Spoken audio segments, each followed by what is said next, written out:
Hey guys, just want to take a minute and show y'all how you can export your spreads when you're done so that you can turn them in and we can send those PDFs to the plant to print and put in our book. It's a fairly simple process. I'll note a couple things along the way. For instance, obviously this is not a complete spread, this is just conformity, and we are missing some links. We know that because we have 13 errors here. That means either a photo file is gone missing, or we have these little red plus signs that tell us we have more text in that text box than is appearing there. And if you want to know how to very easily fix that, you can ask a section editor, you can ask the Biggs, you can ask Mr. Holloway. It's pretty simple. This little guy, this red question mark, tells you that there's a photo file missing from that. So those are the two main errors we usually see. You would want this little light to be green before you ever export a normal spread. But I'm not going to worry about that right now. I'm just going to show you how to export. So when you're ready and you've got everything the way you think it should be, you click File and you're going to click Export. It should default to whatever our project number is, and it should default to whatever page numbers that you're currently on. What it might not default to is Adobe PDF Print, and we want it to. Sometimes it ends up on interactive by default. You just want to double check and make sure that it's on print. I've got it set to just export this to my desktop, which is an okay place to temporarily store your PDF. Please don't get a cluttered desktop. Once you turn in your PDF, you can delete that, put it in the trash down here. So once I have this on print and I've got it, I know where I'm saving it. I'm going to click Save. Okay, I have a preset made for the way it's supposed to be, and you can make one too by, once you have everything the way it's supposed to be, clicking Save Preset down here. Called mine Yearbook, but you might not have that. So what the place that you're going to start out is on Press Quality. Make sure that you're on Pages here. If you wanted to see your pages side by side on the PDF, you could click Spreads, but we want Pages 9 times out of 10. The other thing to check is marks and bleeds. You'll see that we don't have any printer's marks or bleeds on here. So you're going to want to click All Printers Marks, and then you're going to want to get rid of color bars. That's the only one that you don't want.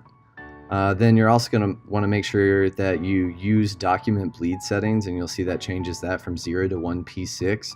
Your bleed is this red line that's outside of the actual edge of your page. If you run any art, photos, or otherwise off of the side of the page, you have to take it out to this red line called your bleed.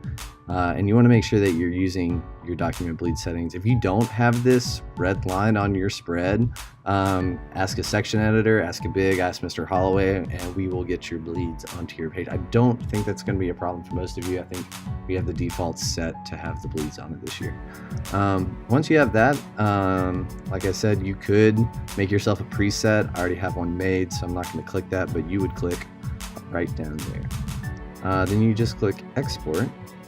Oh, so if you do have any errors, it'll tell you. For instance, it's saying overset text is on these pages, so 2, 3, and 4. Those were these little red plus signs and squares that I was telling you about earlier. I'm just going to click OK for now. If this was actually popping up on a real spread, that would concern me. I would want to hit cancel and go back and fix that. But like I said, this isn't a real spread. Missing fonts, Baskerville Light. If it tells you that, you need to go back and you need to see where you're missing the correct fonts and make sure that you get that squared away before you actually export. Again, last thing, it's telling you that you are missing links to files. Those are these photos that are missing, is missing the link to that file. So if you have any of these messages, you need to click cancel, go back and fix them. If you need help, you need to ask for it. But again, I'm just going to press on here. Now, you might think you're done, but here's the thing about InDesign. It takes at least a few seconds to cook these PDFs. For instance, if I open up my Finder here and go to my desktop, Here's my PDF. This is what it should look like. And I didn't go there right away. So mine is done cooking. On the older Macs, it takes longer than it does on my nice new MacBook Pro. So if you can see this stuff whenever you open it, good. That's ready to upload onto the assignment on Google Classroom. If it doesn't have the preview here, it just has like the generic PDF icon, then you need to give it a little while longer before you shut InDesign and before you upload it. Otherwise you're going to, there's the bell, otherwise you're going to upload an empty PDF, and that doesn't help anyone. But if it looks like that, you're good to upload it. Hopefully this was helpful. Hopefully everybody does this right.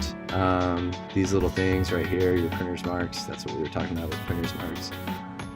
This is what it should look like. So there you go.